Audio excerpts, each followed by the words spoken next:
IPL 2026 season ఆరంభానికి time దగ్గర పడుతున్న తరుణంలో team India star wicket keeper batter Rishabh Pant తన ఆటను సరికొత్తగా తీర్చిదిద్దుకునే పనిలో పడ్డాడు. గత సీజన్స్లో ఆశించిన స్థాయిలో రాణించలేకపోయిన రిషబ్ పంత్ ఈసారి ఎలాగైనా అద్భుతమైన రీఎంట్రీ చేయాలని పట్టుదలతో ఉన్నారు. ఇందులో భాగంగా భారత క్రికెట్ చరిత్రలో అత్యుత్తమ వైట్ బాల్ ప్లేయర్స్లో ఒకడైన యువరాజ్ సింగ్ను మెంటార్గా ఎంచుకుని ముంబై వేదికగా కఠినమైన శిక్షణను పూర్తి చేశాడు. బ్రబౌన్ స్టేడియంలో దాదాపు 4 రోజుల పాటు ఈ ప్రత్యేక శిక్షణా శిబిరం జరిగింది. ఈ సెషన్స్లో రిషబ్ పంత్ కేవలం బ్యాటింగ్ ప్రాక్టీస్ చేయడమే కాకుండా యువీ నుంచి విలువైన సలహాలు స్వీకరించారు. ముఖ్యంగా వైట్ బాల్ క్రికెట్లో తన పవర్ హిట్టింగ్ ను మెరుగుపరుచుకోవడంపై రిషబ్ పంత్ దృష్టి పెట్టాడు.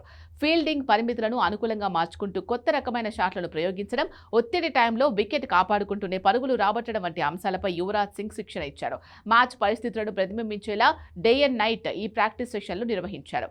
యువ ప్లేయర్స్లను అద్భుతమైన ఫామ్లోకి తీసుకురావడంలో యువరాజ్ సింగ్ కు మంచి ట్రాక్ రికార్డు ఉంది. గతంలో అభిషేక్ శర్మ, శుభ్మన్ గిల్ వంటి యువ కెరటాలు యువీ గైడ్లైన్స్ లోనే ప్రపంచ స్థాయి బ్యాటర్స్ గా ఎదిగారు. అదేవిధంగా గతంలో సంజు శాంసన్ కూడా యువరాజ్ వద్ద శిక్షణ పొందారు. ఇప్పుడు రిషబ్ పంత్ కూడా అదే బాటలో పయనిస్తూ తనలో ఉన్న పాత దూకుడును తిరిగి రప్పించేందుకు ప్రయత్నిస్తున్నారు.